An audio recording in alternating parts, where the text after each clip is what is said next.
Hello, it's John Spargo here from Cumbria Medical Services. In this short video we're going to talk about the stock ordering program, how to install it and how to use it. Now I know you're all incredibly busy, so I'll cut straight to the chase. All the files and the database are saved in the Cumbria Medical Services folder. To use them correctly, we need to create links to them. So the first thing we need to do is open Windows Explorer. You can do this by clicking on the yellow folder on the taskbar below. Hopefully you'll know how to get to the Cumbria Medical Services folder from there. We need to get to the stock folder, so from within the Cumbria Medical Services folder we can navigate to CMS Estates and Facilities, then Facilities, then Stock, and all the files we need are currently in here. You can choose the clinic file that you want from here by double-clicking or by creating a shortcut to your desktop. Using a shortcut on your desktop is probably better, as it saves you having to navigate to the folder each time. So we're going to look at creating a shortcut on your desktop in the correct way. This is an important part of the process, as if not followed correctly, it can cause requests to go missing. Unfortunately, the NHS won't allow screen recording, so I'm going to replicate the program and process on my home computer. I've called my test file Narnia, so there is no chance of creating a live order by mistake. But then again, we are a very ambitious company. Highlight the file first with one click, then with the right mouse, drag the file to the desktop. When you release the mouse button, you'll get 4 choices: copy here, move here, create shortcuts here, or cancel. Left mouse button click on create shortcut here. The link is now permanently on your desktop, but the file remains on the network. This is what we want. We are now ready to run our program. Double click on the shortcut and the network file will now open. If it is the first time you have run the program, you will get 2 warnings. The first will ask you if you want to enable editing. Click Enable Editing. The second will ask you if you want to make this file a trusted document. Click on Yes. We are now ready to place our first order.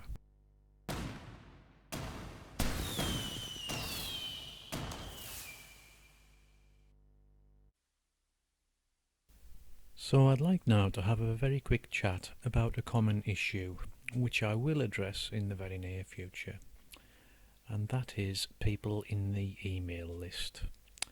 These are people who will receive a copy of the request by email. Here they are at the top of the screen, numbered 1 to 10. You can copy and paste the recipients from the suggestions list below.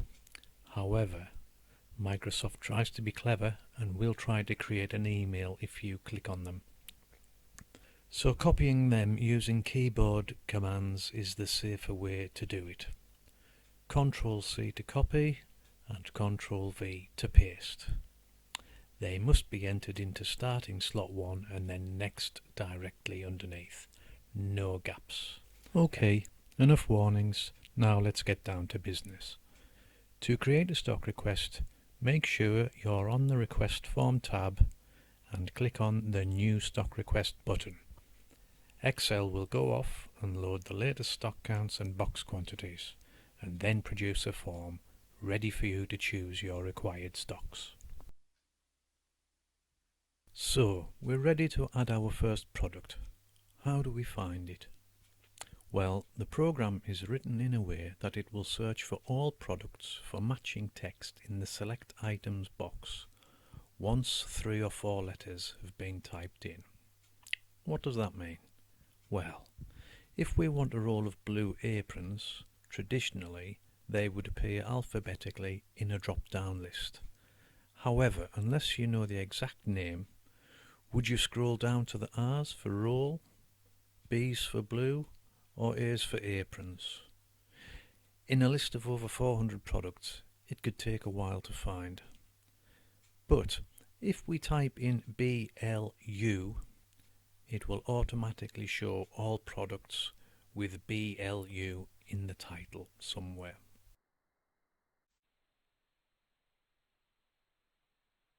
If you can forgive my heavy-handed typing, I'll try again. BLU, and after the third letter is entered, a list appears showing every product with those consecutive letters. Mostly blue, but there's a blunt in there too. And there, second on the list, are our blue aprons. So, if I click on those, the program will run off in search of a related image, just as a visual confirmation. In the small yellow box at the top, it will show how many we currently have in stock. The system won't allow you to order a greater quantity than this. You'll have to find an alternative. The focus will also drop to the quantity select box. The drop down here shows the standard quantities these items are stored in. For example, how many in a box. I'm going to select 200, which is one roll. Then click on Add Item. The form clears and the focus goes back to Select Item, ready for the next item choice. If we look to the right, however, we can see what we've chosen so far. Item, quantity, date and time. I can't remember the exact name of the next item that I need, but I know it contains some of the following words: green, iodinated, povidone, alcoholic, tincture, Vidine. It doesn't have to be the start of a word, any 3 or 4 letters will do. In this case, I'm going to use the last 4 letters of green. R-E-E-N.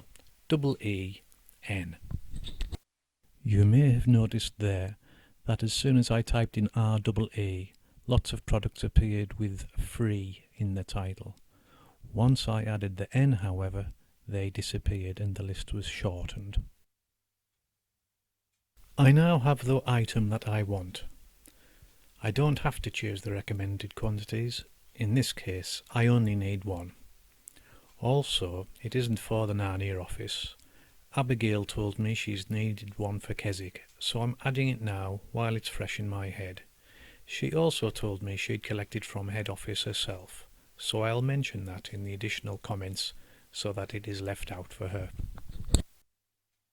The store and additional notes can't be seen on this front page, but they are recorded in the background and will print out on the picking sheets at head office.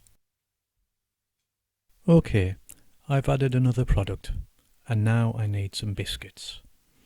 I'll pretend I can't find any in the search field, so in this case I'll choose the product Unknown and select a quantity and then type the description of what I actually need in the additional notes. This is how you deal with products you can't find.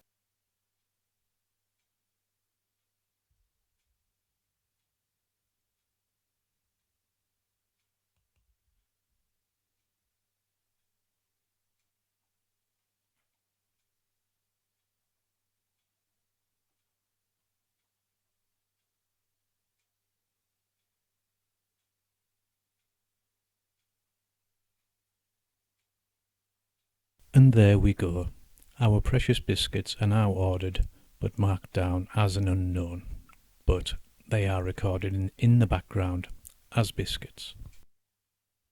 Let's suppose you have just made an error on the last item. You'd like to remove it from the list. At the bottom right of the form, there's a button called Delete Last Entry. Clicking on this will remove it from the front screen and the genuine request in the background. You can use it to delete many lines to get at one further up the list, but you will need to re-add the genuine items afterwards. Your order is now complete and it's time to submit it. As long as your Outlook program is working, You would click on the Send Email Request at this point. However, as I'm running on my home PC, that option isn't available for this video. So I've clicked on Order Without Email instead. I know that it is needed for Thursday, so I'm going to choose what I think is Thursday's date from the list. Although I guessed successfully, I think getting there the day before would be the better option, so I'm going to re-choose the date before. The system will tell me that it's Wednesday. Although no email was distributed, the orders will get picked up at head office. A notice will pop up on screen telling you it has been sent and who to contact if it is urgent. When you click on this message, a second window will pop up saying the file will save and close.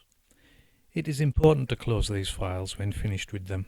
The database cannot import the requests if they are still open on someone's computer somewhere. The program does a lot more than this video shows you, but I think what has been covered are the salient points.